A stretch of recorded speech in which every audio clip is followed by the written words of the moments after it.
clínicos en relación al...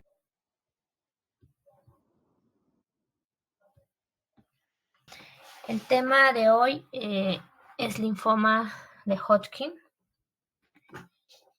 El linfoma de Hodgkin es una neoplasia linfoide monoclonal de origen B, ¿no? Originado por linfocitos B, cuya célula neoplásica principal va a ser la célula de Rett Steinberg. Representa el 1% de las neoplasias en general y aproximadamente conforma el 20 a 30% de todos los linfomas.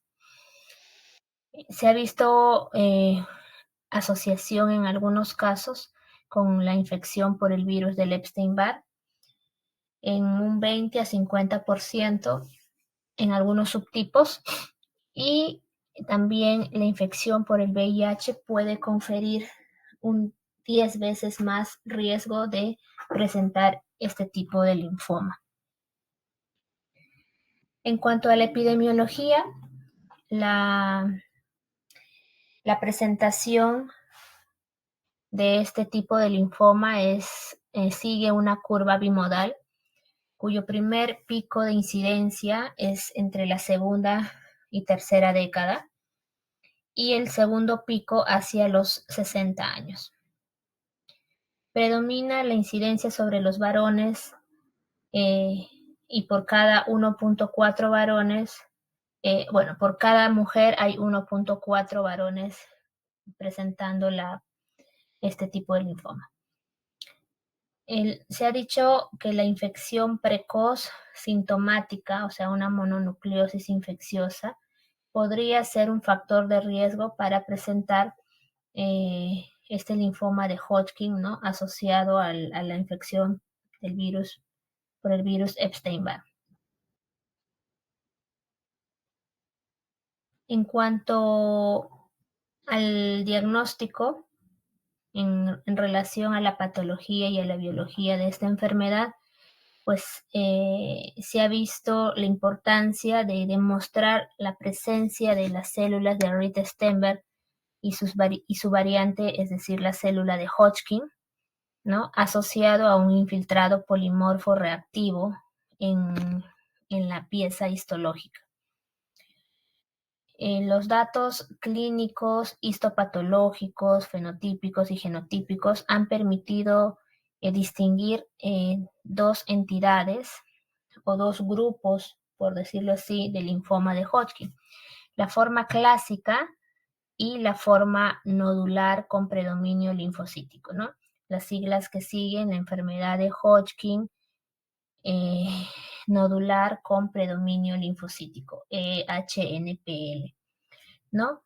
Las más conocidas, pues, o las que predominan, es la forma clásica, ¿no? Y la clásica, a su vez, tiene 4 subtipos histológicos, ¿ya? El diagnóstico siempre va a requerir una pieza anatomopatológica, ¿no? Es decir, siempre va a requerir que se haga una biopsia ganglionar para poder ir al diagnóstico. En cuanto a lo que hablamos de la forma clásica de los linfomas de Hodgkin, tenemos 4 subtipos. Uno es el denominado predominio linfocítico, es una clasificación netamente histológica, ¿no? Uno que es el predominio linfocítico, que abarca un 29% del total de los linfomas Hodgkin clásicos, y suelen afectar a personas jóvenes y de forma localizada.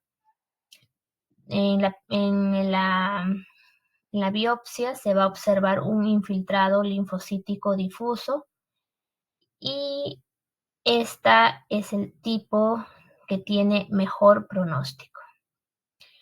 La segunda forma histológica, tenemos a la esclerosis nodular, que es la más frecuente, un 54% de casos.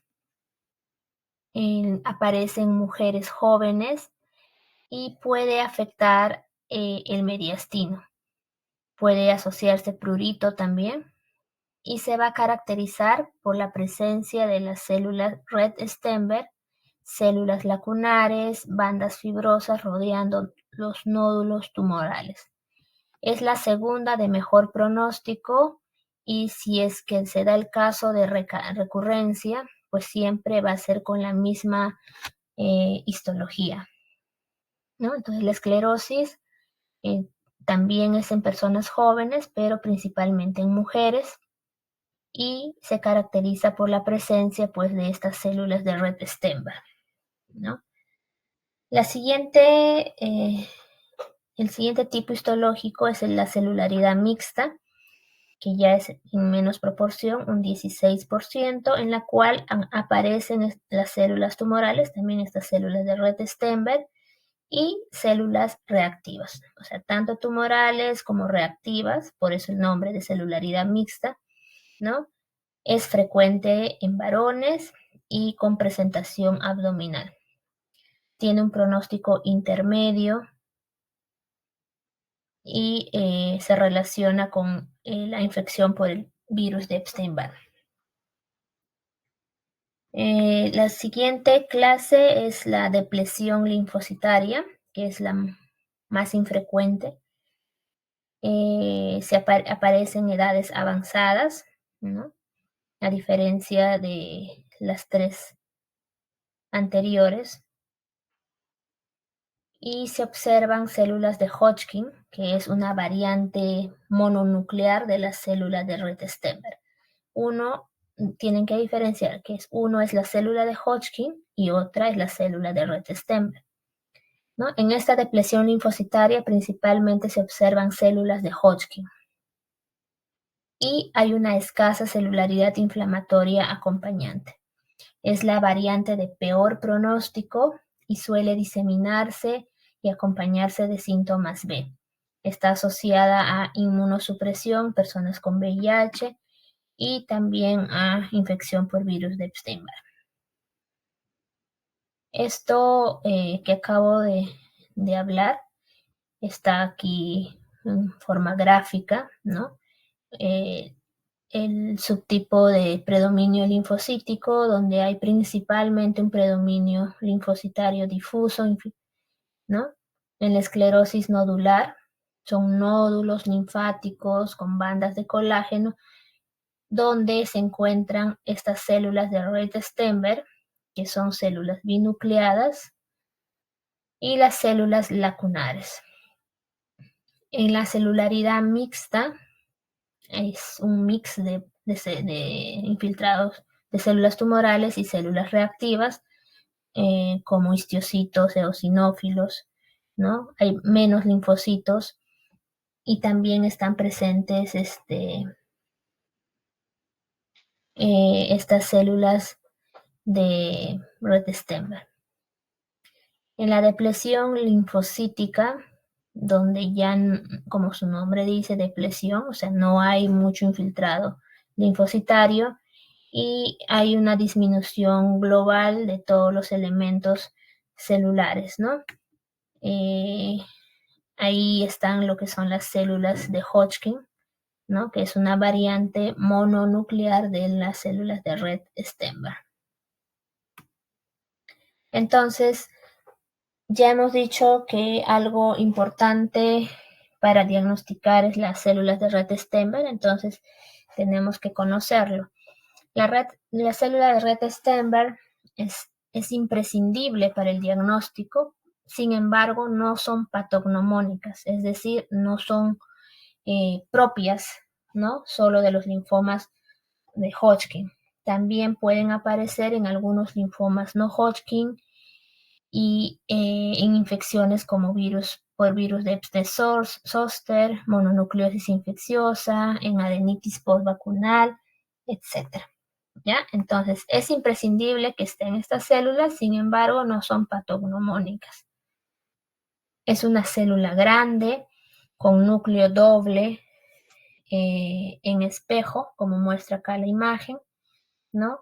Y que a la inmunistoquímica van a ser positivos para CD15 y CD30, ¿no? Esto es característico de estas células, la positividad al CD15, al CD30, negatividad al CD45. Esta célula de Rith-Steinberg se considera un linfocito B activado del centro germinal. ¿Ya? Aquí se muestra la morfología de un ganglio afectado por el linfoma de Hodgkin, donde hay presencia tanto de estas células Rett-Steinberg y su variante, que son las células de Hodgkin, ¿no? Por ejemplo, aquí en esta imagen del lado izquierdo, en el lado A, es una tinción con hematoxicilina y eosina, donde va a revelar aquí las células de Rett-Steinberg, ¿no? Si lo ven, son células binucleadas, grandes, ¿no? Con aspecto también le conocen con ojos de búho, ¿ya? Entonces, estas son esas células de Rett-Steinberg. Al fondo se van a observar las células de Hodgkin, que son mononucleares, ¿no? Por ejemplo, esta, que está apuntando la flecha negra, es una célula de Hodgkin, que es una variante mononuclear de una célula de Rett-Steinberg, que también tiene núcleo grande y prominente, ¿no? El núcleo es la parte, si lo notan acá, un poco blanca dentro del núcleo, ¿no? Y en la parte de la derecha, en la letra B, está la inmunistoquímica, la inmunotensión. En este caso, inmunotensión del CD30, ¿no? Entonces, con reactivo para marcar CD30, entonces van a estar presentes o resaltando las células de Hodgkin, ¿no? Las células de Hodgkin, acá está, que es mononuclear. La célula de Rett-Steinberg, que es en la flecha blanca, ¿dónde está la flecha blanca? No se ve bien acá. Acá está, ahí ya la vi.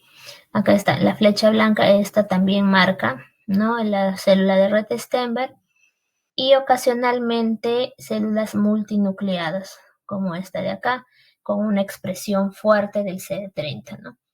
Entonces, estos marcajes más marrones son estas células típicas, ¿no? Presentes en el linfoma de Hodgkin.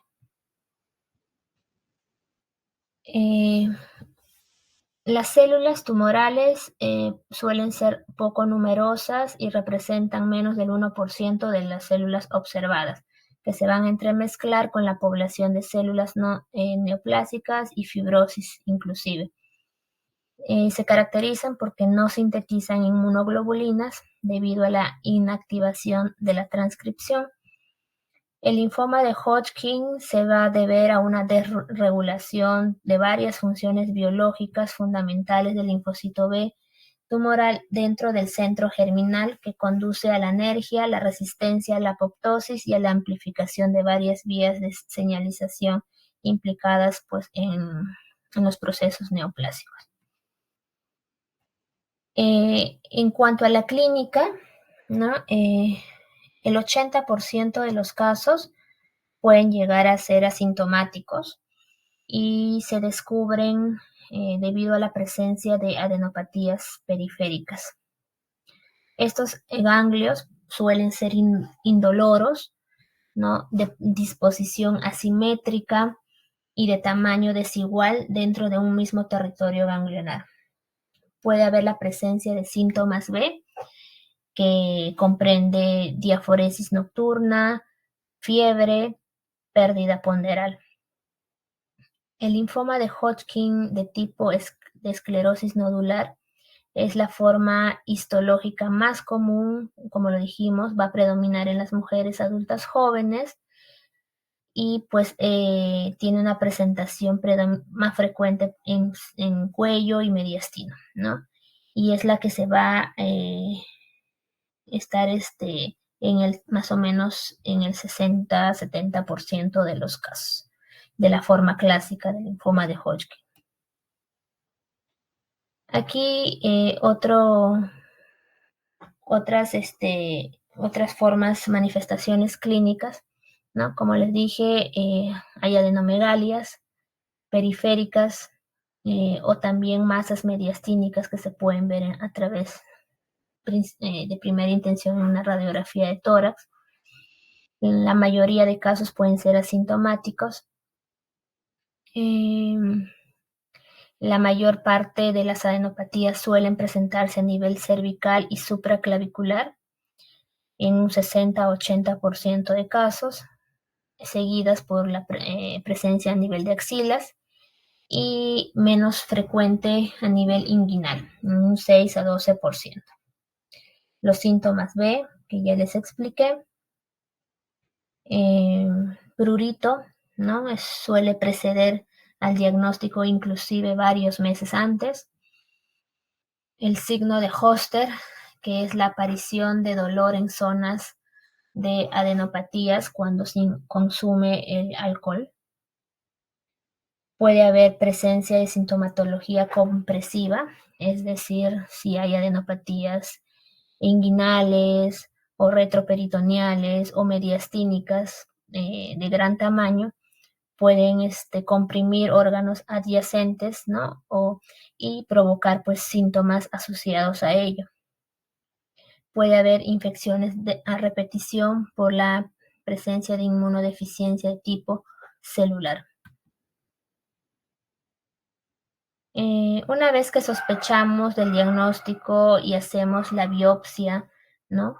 Que nos va a conducir al diagnóstico, debemos de hacer algunos estudios de extensión, que quiere decir que son pruebas de laboratorio que van a tener o buscar darnos un valor pronóstico a esta enfermedad, ¿no? Entonces, lo que va a buscar son signos inflamatorios asociados a la progresión o a la actividad neoplásica. Uno de ellos es la velocidad de sedimentación globular, ¿no? El aumento de ello es algo que va a implicar en lo que es el pronóstico, la hiperfibrinogenemia, la hiperalfa-2 globulinemia, leucocitosis con neutrofilia, la DHL y la beta-2 microglobulina también son parámetros importantes para medir la masa o de carga tumoral, ¿no?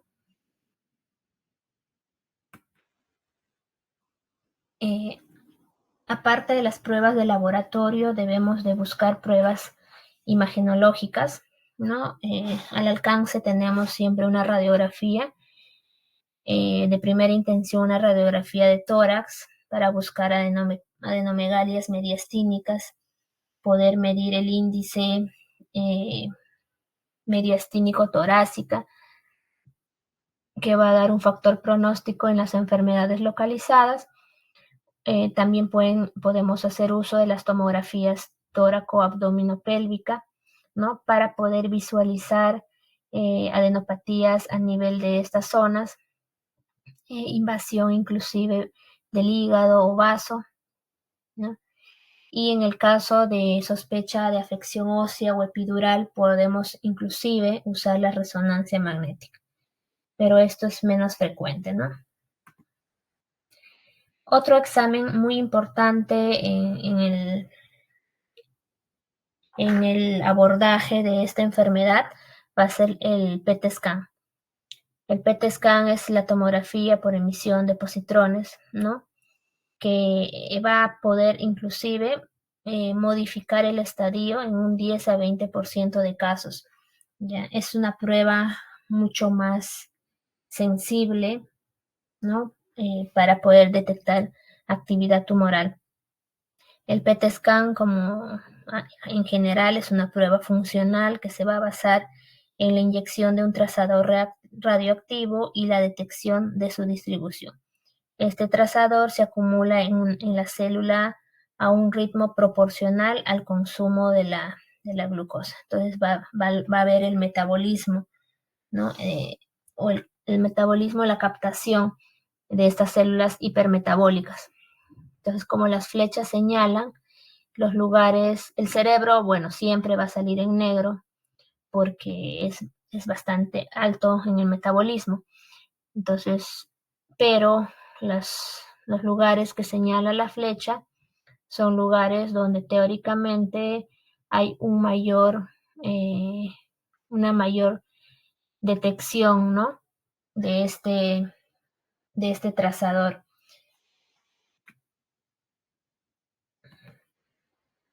Aquí han puesto a comparar, ¿no? La evaluación de las masas o la evaluación tumoral mediante una radiografía, mediante una tomografía, mediante una gammagrafía con galio y mediante un PET scan, ¿no? Tanto la radiografía como la gammagrafía no son tan nítidas, ¿no? O no nos dan mucho detalle de lo que es esta infiltración linfomatosa, a diferencia de la tomografía y el PET scan, que sí son de mayor utilidad para darnos información más detallada, pues, de este tipo de lesiones.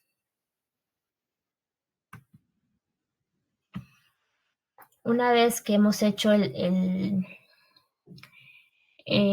diagnóstico clínico, laboratorial e imagenológico, entonces tenemos que proceder a hacer el estadiaje. El estadiaje, de acuerdo a la clasificación Arbor, los clasifica en 4 estadios, ¿no? El estadio 1 es aquel que solo afecta un área ganglionar.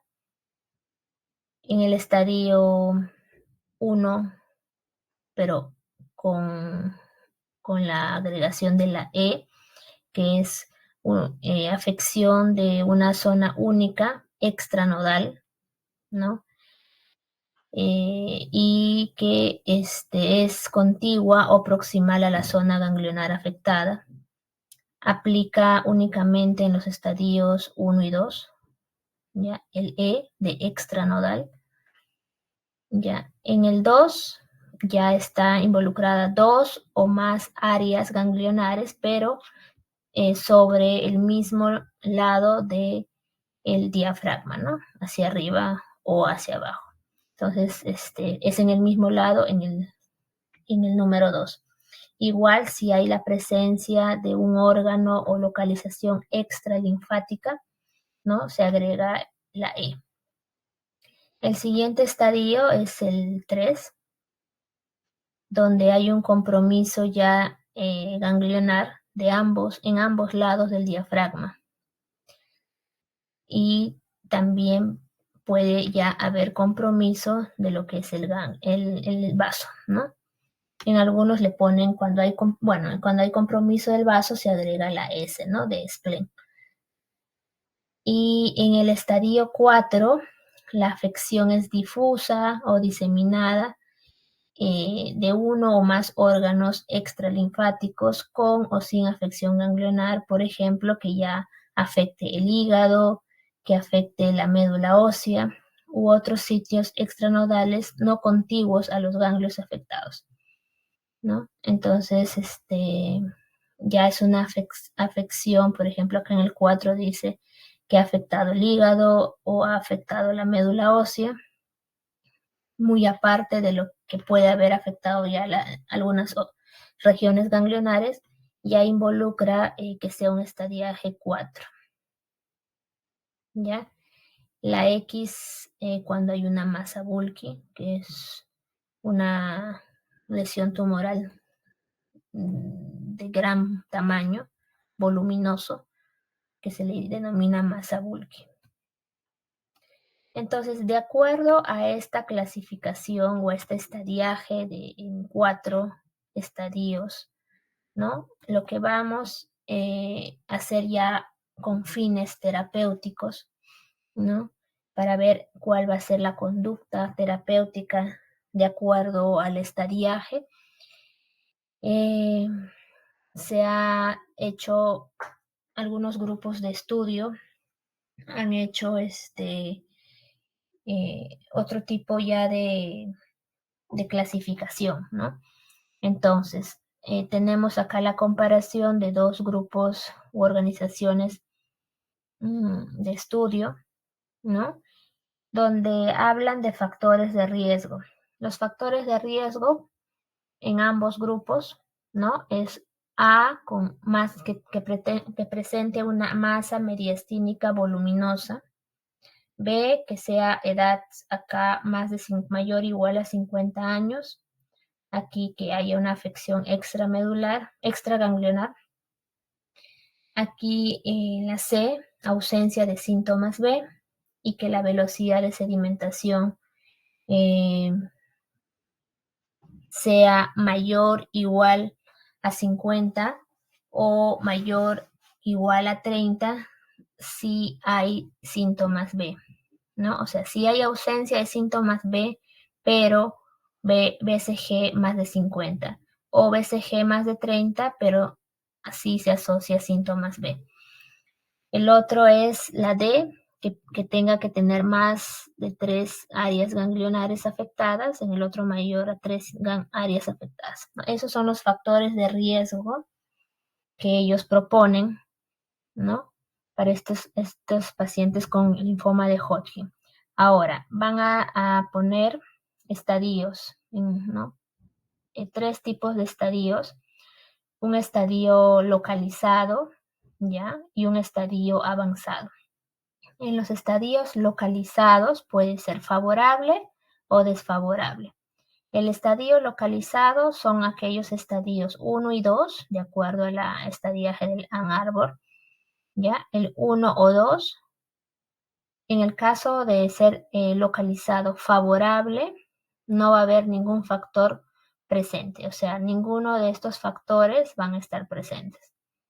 En el caso de que sea estadio 1 o 2, pero con presencia de uno o más de un factor de estos de acá, entonces es un estadio localizado, pero desfavorable. Y el estadio avanzado son todos aquellos estadios 3 y 4, ¿ya? Independientemente si tienen o no factores de riesgo asociados. Eso es en el caso de este grupo. Y en el caso de del grupo de estudio de Hodgkin de Alemania, ¿no? En los estadios avanzados puede haber inclusive un estadio 2, 2B, que incluya síntomas B, con factores A o B, ¿no? O sea, estos de acá, masa mediastínica o afección extraganglionar. Y también los estadiajes 3 y 4, ¿no?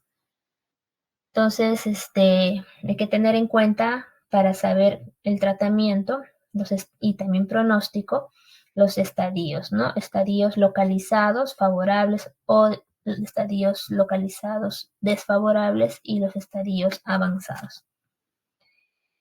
Ahora, la respuesta precoz a la quimioterapia evaluada mediante el PET scan nos va a permitir adaptar el tratamiento para limitar la toxicidad en aquellos pacientes quimiosensibles y reforzar el tratamiento en los que no presentan una respuesta completa.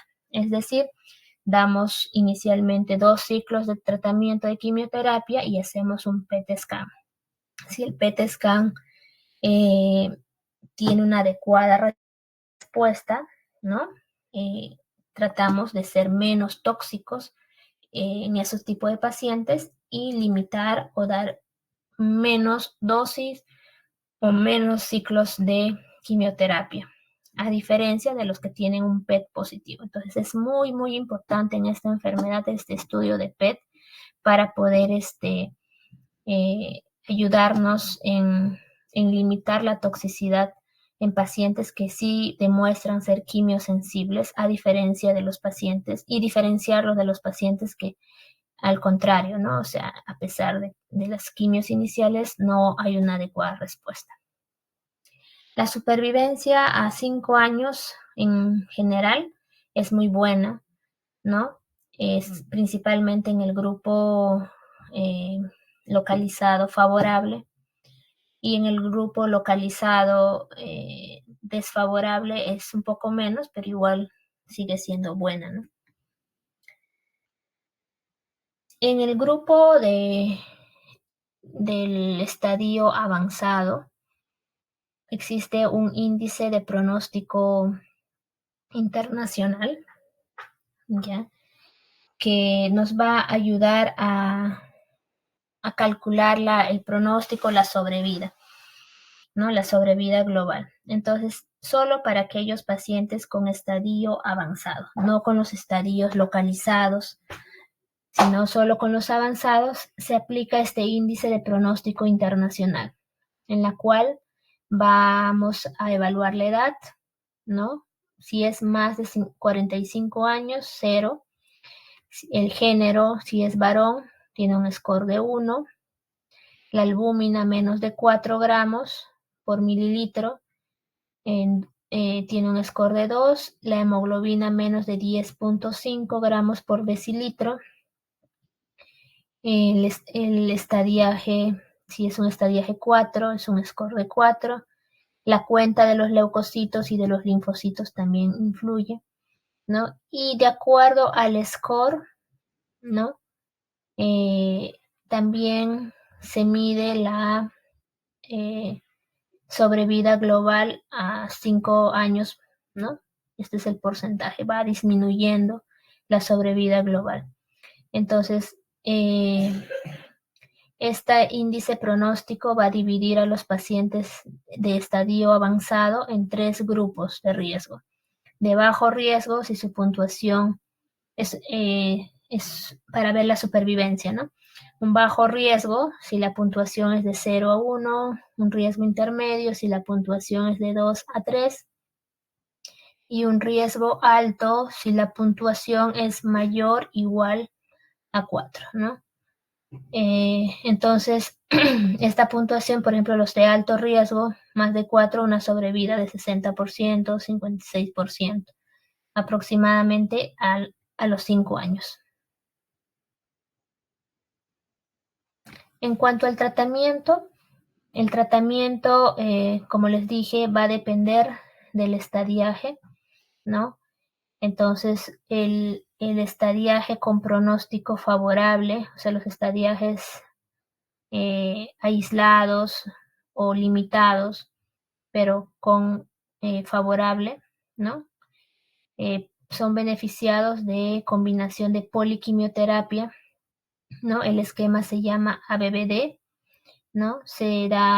Pueden darse ciclos de 2 cursos más radioterapia, pueden darse ciclos de ABBD por 4 cursos, ¿no? Para los estadiajes limitados con desfavorables, ¿no? Que tienen esos factores de riesgo que les mencioné, el ABBD es un ABBD por 4 ciclos más radioterapia del campo afectado. Si el estadiaje es avanzado, es decir, 3 y 4 del Ann Arbor, se puede dar más ciclos de ABBD, puede darse la radioterapia de la zona afectada. Otro esquema válido es el BACOP. Todos son esquemas de combinaciones de poliquimioterapias, ¿no?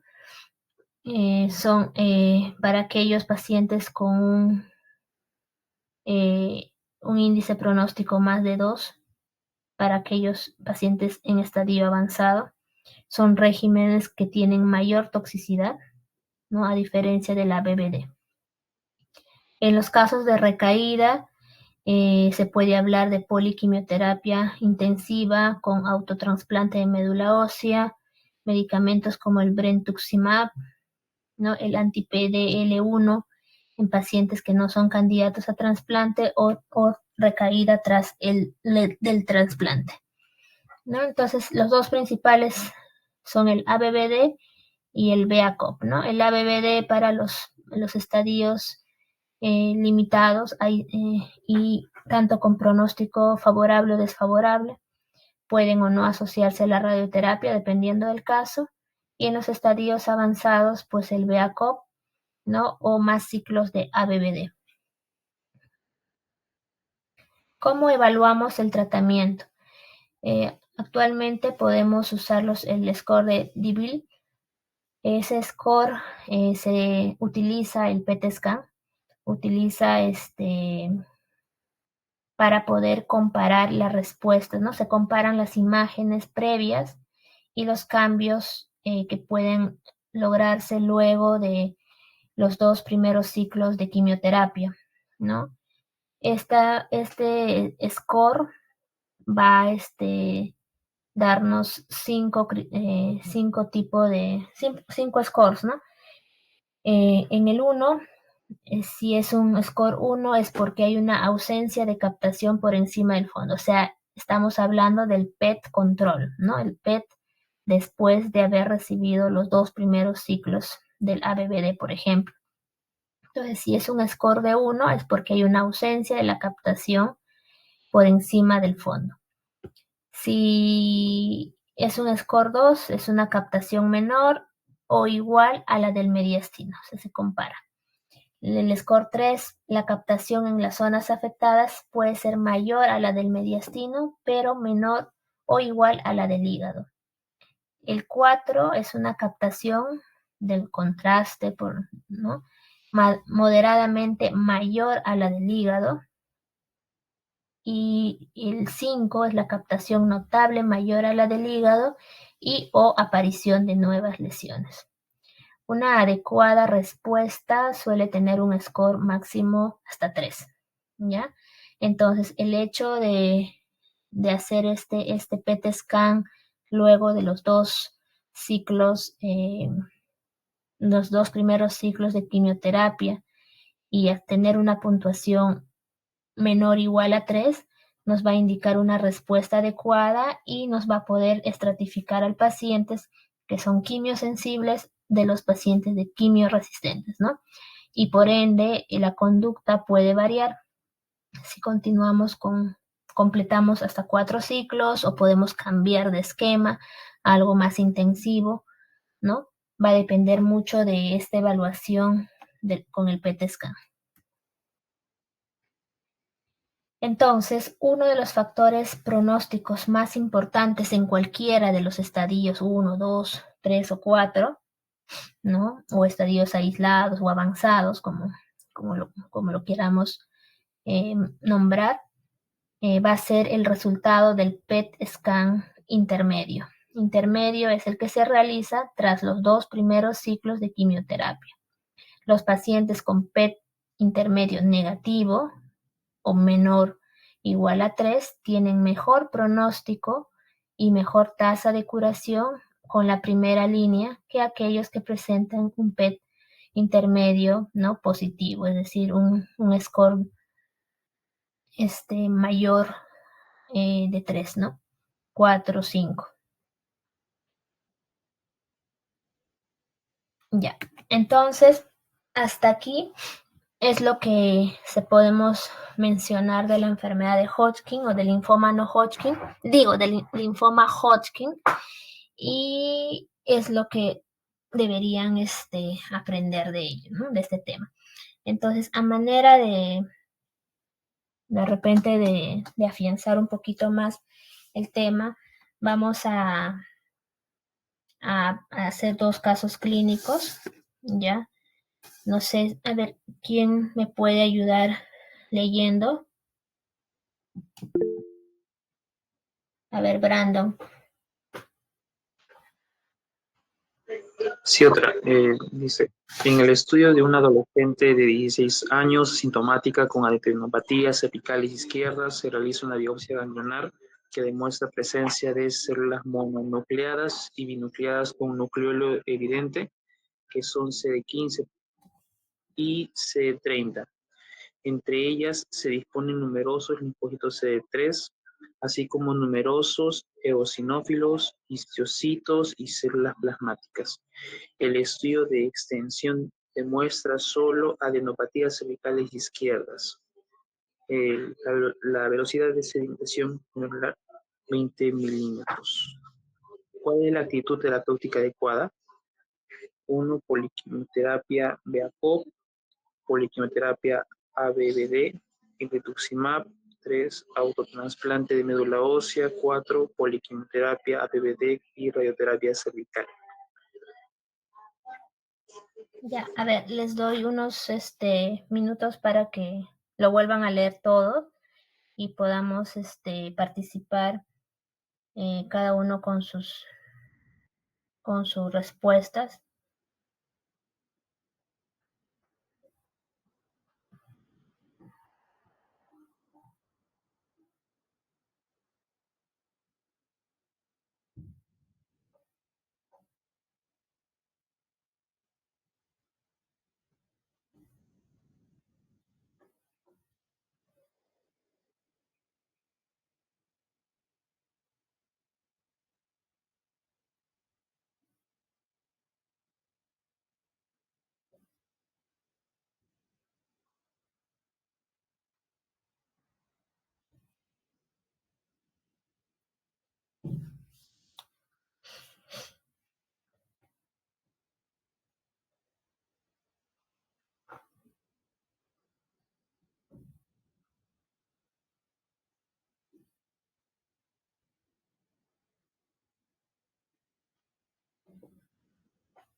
Ya, a ver, ¿alguien quiere participar? A ver, Pierina. Sí, doctora, ¿me planteo la propuesta de la respuesta? ¿O Ya, a ver. el análisis del caso, doctora? ¿Cómo? ¿O mi interpretación del caso? Ya, a ver, ¿cuál sería tu respuesta?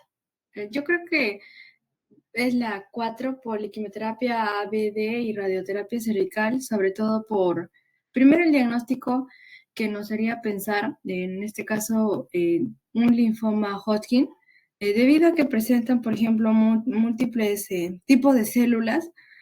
Podría ser quizás un linfoma de celularidad mixta, porque menciona que presenta células plasmáticas, histocitos, eosinófilos, y para poder ver sobre todo el estadiaje, la clasificación presenta solamente adenopatías cervicales izquierdas, entonces estarían en un solo lado a nivel del mediastino, del diafragma, y también, por ejemplo, para ver la actividad como tal del linfoma Hodgkin, el BCG no está en valores elevados, no está en 20, entonces por lo cual, y además tampoco presenta síntomas B, ¿no? Como es la fiebre, la baja de peso y la sudoración nocturna.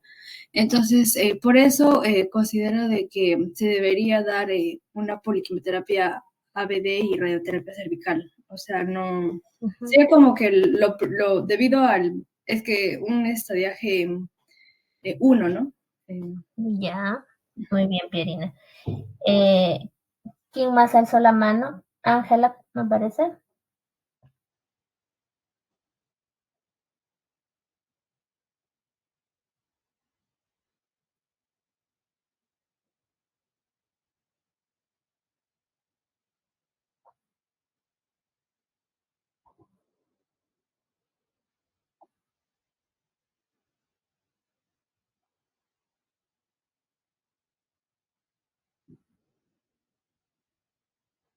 Ujú,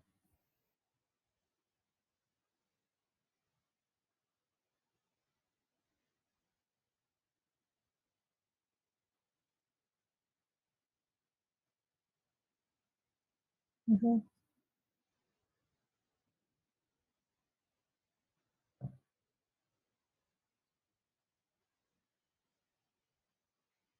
ujú. Ya, y ¿Alguien más? A ver, Alison. Sí, doctora. Entonces tus compañeras dicen que es un estadio o la respuesta es la alternativa 4. Entonces, de todos los datos que nos da el caso clínico, ¿en qué estadiaje, no solo del Ann Arbor, sino el otro estadiaje de pronóstico y con fines para definir la terapia estaría este paciente o esta paciente?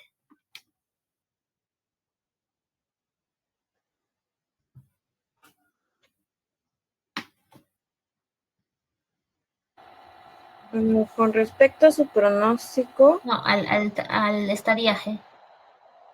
Al estadiaje, yo también considero que en ese caso sería en el estadio 1, porque principalmente el estadio 1 afecta a la región ganglionar, ¿no? Ya, pero sí, clasificamos, claro, ese es con el estadiaje Ann Arbor, ¿no es cierto? 1, 2, 3, 4 y los sufijos que puedan tener además. Pero hablé también de otro tipo de estadiaje que lo hacemos de acuerdo a la presencia de factores de riesgo y también al tipo de estadiaje del Ann Arbor. La unión de ellos hacíamos los grupos de estudio los clasificaban de otra forma para poder definir el tratamiento. No sé si alguien se acuerda. A ver, Benny. Según el europeo o el alemán, y bueno, teniendo en cuenta que ese estadio 1 de Ann Arbor es el estadio favorable localizado. Claro, sería el localizado, ¿no? Porque es el estadio 1, ¿no? Como lo han dicho, y favorable porque no hay presencia de síntomas B, en general está asintomática, el BCG está bajo, ¿no es cierto? Y aparentemente, bueno, no está mencionado ahí, pero no hay una masa en mediastino, ¿no? Entonces, sería un estadiaje localizado, favorable, y por ello la actitud o la terapia más indicada sería pues la poliquimioterapia con el ABBD, ¿no? Y la radioterapia cervical. Entonces, esa es la respuesta y la justificación es pues que hay una adenopatía aislada, ¿no? Cervical, asintomática, que sería un estadio 1, que no tiene factores de riesgo, por lo tanto sería un estadiaje localizado favorable y en el cual el tratamiento pues es el esquema ABBD de 2 ciclos inicialmente, ¿cierto? Ya, entonces espero que esté claro también para el resto. No sé si alguien tiene alguna pregunta o algún aporte.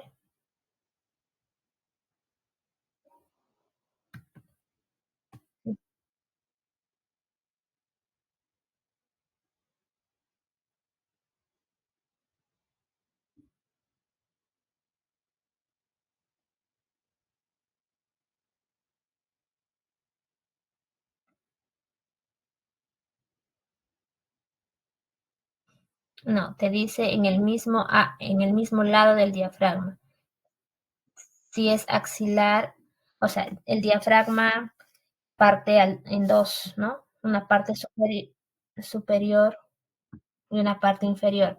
Entonces, del mismo lado. ¿Qué quiere decir? Que si tú me dices axilar y me dices inguinal, entonces esos ganglios no están en el mismo lado.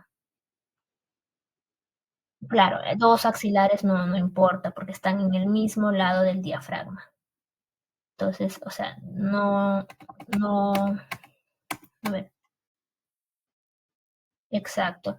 Por ejemplo, sería pues, si es cervical bilateral, por ejemplo, sería un 2, ¿no? Porque es 2 o más áreas ganglionares en el mismo lado del diafragma. O sea, si tu parte es superior y para abajo, ¿no? Entonces, en la parte superior, la parte cervical puede ser a ambos lados, ya sería un 2, no sería 1, porque el 1 es solamente un lado, ¿no? O sea, el lado derecho del cuello o el lado izquierdo de la axila, algo así. ¿Sí? Uh-huh. Ya, entonces,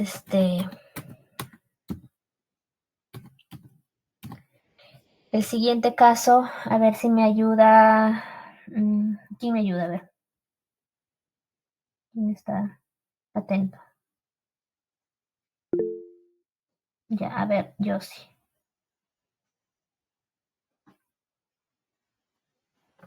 El caso clínico 2 nos dice, un varón de 25 años, previamente sano, consulta por aumento progresivo de volumen en el cuello desde hace 2 meses. Refiere fiebre vespertina, sudoración nocturna profusa y pérdida de 6 kilogramos en 3 meses.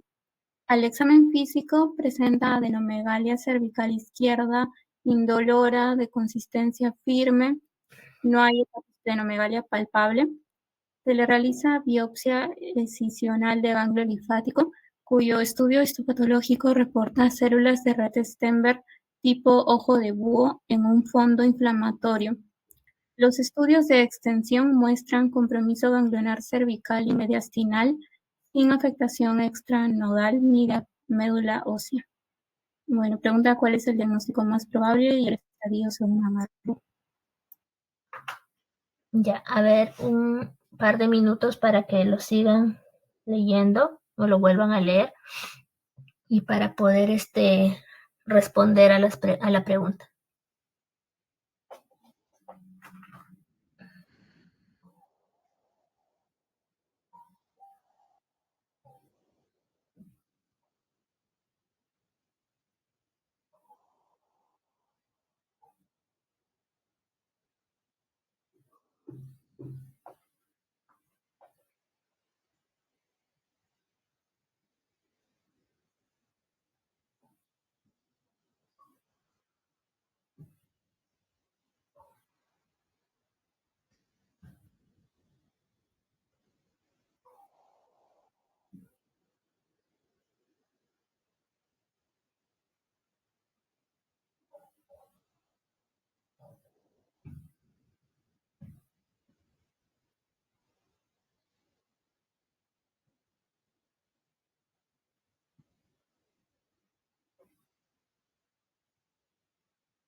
Ya, a ver, ¿quién se anima en participar?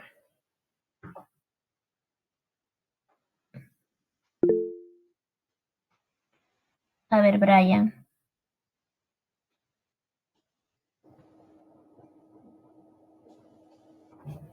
Ya. ¿Sí, espera, se me escucha? Sí, un poco lejos, pero sí te escucho. A ver. Ya. Bueno. ¿La respuesta o un poco el análisis, doctora? Ya, a ver, la respuesta. Ya. La respuesta sería la B, doctora. Aunque sí me gusta, aunque con respecto al compromiso mediastinal, no precisa directamente que es del mismo lado, pero todo cuadra más a que tiene síntomas B y, bueno, las características clínicas. Ya, tú dices la B. A ver, ¿qué dice? ¿Quién más? Alison, ¿no? Alison. Yo, doctora, considero que vendría a ser la B, ya que estamos hablando de un varón de 25 años, es una persona joven. Además, sí podemos considerar que es un linfoma de Hodgkin clásico, porque podemos ver las células Rett-Steinberg en búho que nos funcionan. Y con respecto al estadio, que creo que es lo que mi compañero también estaba en duda, yo consideré un estadio 2 en este caso, porque ya vemos vemos dos regiones, ¿no? ganglionares del mismo lado que ya son afectados, y además ya vemos presencia de síntomas B, como vendría fiebre, la sudoración, la pérdida de peso, así que 2B ya vendría a estar en este paciente. Por eso yo consideré la B. Ya, perfecto. A ver, escuchamos a Thais. Sí, doctora, yo también coincidía con mis compañeros, pero ahí como que yo tengo una consulta porque ya el subtipo, tanto esclerosis nodular como celularidad mixta, creo que ya es por biopsia. Entonces, claro, te da o sea, eso, pero es lo que te puede describir un poco, o te puede, claro. Frecuencia, pero recuerda que, claro, las alternativas en ese caso son diferentes también, o sea, la celularidad mixta te trae un estadio 3B. Sí. Bueno, pues empieza el estadio igual que mi compañero. Tiene síntomas B, tanto sudoración profusa, fiebre vespertina. Y bueno, me parece clásico también por los ojos de búho, ¿no? Pero igual, El fondo inflamatorio. sobre el subtipo, eso sí es por biopsia. Eso. Ya. ¿Alguien más?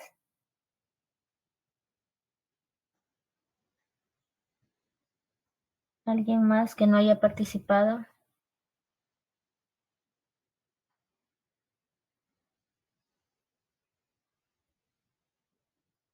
A ver, Moreno, Jan.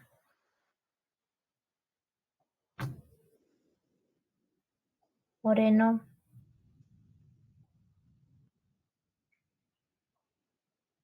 ¿No está? Jan Lugo, Moreno.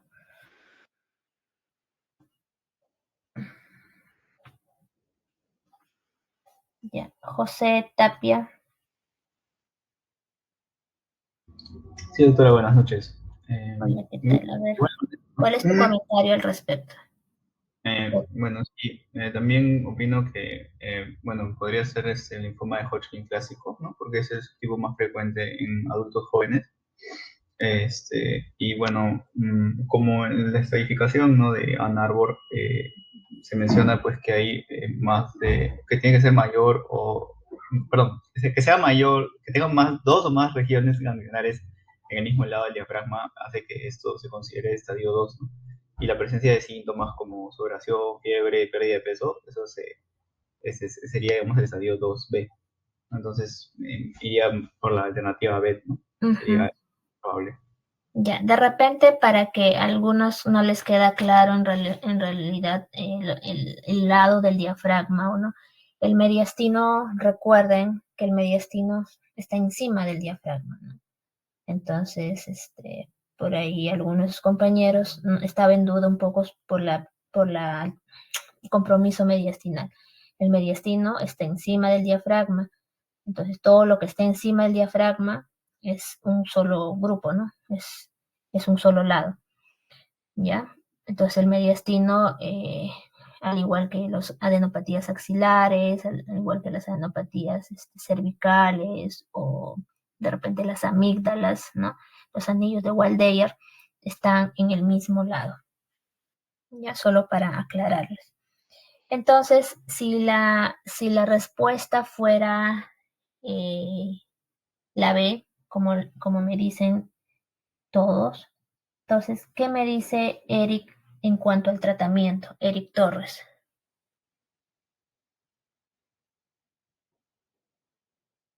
Bueno, doctora, quizás quimioterapia AVD también. ABVD. Ajá, ABVD, por ser un estadio 2, ¿cierto? Sí, doctora. Y quizás radioterapia también. Ya. Un ABVD acompañado de radioterapia en la zona afectada. Sí, Ya. doctora. Muy bien. En cuanto al tratamiento, José Manuel, aparte de ¿cómo valoramos la respuesta al tratamiento? ¿Cómo dijimos que se valoraba la respuesta al tratamiento? Sí, doctora, ¿se me escucha? Sí. Ok. Bueno, que yo recuerdo era con PET, para la respuesta, era con PET que usaba la fluorodesoxirribonucleico, si no me equivoco. ¿Cuál? El PET-CT. Ajá, el PET-CT. Y bueno, o sea, porque claro, o sea, como sabemos que el linfoma básicamente es una actividad descontrolada tumoral, entonces el PET es la mejor forma, ¿no? Porque ve actividad metabólica. Si no, que usaba una escala que era de Aubry, algo así. Ajá, ya, claro, ese es el score, ¿no? Y el score que va del 1 al 5 y que mayor o igual o menor o igual a 3 es una adecuada. ¿Y en qué momento hacemos esa medición? En este caso de los linfomas de Hodgkin. Bueno, en este caso podría ser un basal, o sea, por Ya, ejemplo, claro, antes de basal. tratamiento, Ajá. y bueno, después o sea, durante el tratamiento también, el inicio, y luego al finalizar, porque creo que son por ciclo, ¿no, doctora? Sí, ¿qué les dije yo? O sea, no recuerdo exactamente cuántos ciclos era. O sea, sí quiero que ciclos, pero exactamente el número no recuerdo. O sea, Entonces, tú me dices que es con el PET scan, un PET scan basal y luego de algunos ciclos otro PET para poder comparar, ¿cierto? Sí, doctora. Ya, gracias. A ver, José Vander. Sí, doctora. Buenas noches. A ver, ¿qué te acuerdas más de lo que dije yo al respecto al tratamiento?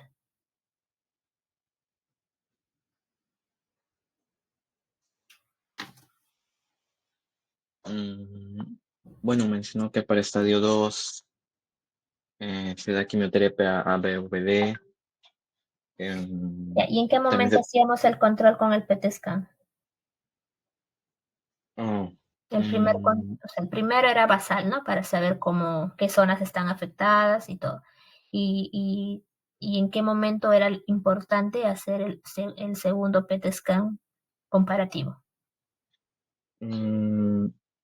Creo que era tras 2 ciclos. Tras 2 ciclos del ABVD. ¿Ya? Entonces eso es bastante importante porque nos va a dar también el pronóstico. Recuerden que si hay una adecuada respuesta de acuerdo al score, entonces también vamos a poder valorar en ese momento cómo continuamos el tratamiento y valorar a aquellos pacientes que son quimiosensibles, es decir, que responden rápido a la quimio, de aquellos que son más resistentes, ¿no? Y de acuerdo a eso, modular la cantidad de ciclos adicionales y también las dosis para evitar la toxicidad en aquellos pacientes que son quimiosensibles y darles pues como en exceso, ¿no? de quimioterapia, ¿ya? Entonces vamos a responder. Entonces la respuesta, como todos lo han dicho, es un linfoma de Hodgkin clásico, subtipo esclerosis nodular, estadio 2B. ¿Cuál es la justificación? La edad del paciente, ¿no? Es una edad joven, hay una adenopatía cervical y mediastinal, o sea, que es típico de la esclerosis nodular. Entonces, si bien es cierto, nos decía tu compañera, claro, el tipo histológico lo vamos a ver solo, sí, nos va a confirmar, pero podemos, por epidemiología, podríamos inclinarnos de repente también a alguno de los subtipos, ¿no? En este caso, el ser joven, el tener compromiso no en abdomen, como por ejemplo el otro subtipo, o ser de edad mayor, que es el otro subtipo, entonces tal vez podríamos estar también inclinándonos por ese tipo de linfoma clásico, ¿no? Los síntomas B, como ya dijimos, la fiebre, sudoración, pérdida de peso, lo van a calificar como B. El compromiso ganglionar en 2 regiones del mismo lado del diafragma, en estadio 2, y pues el hallazgo característico de la célula de Rett-Stemmert que nos da pues el diagnóstico del linfoma de Hodgkin en este contexto, ¿no? Entonces creo que los que han participado lo han hecho bastante bien y bueno, agradezco la atención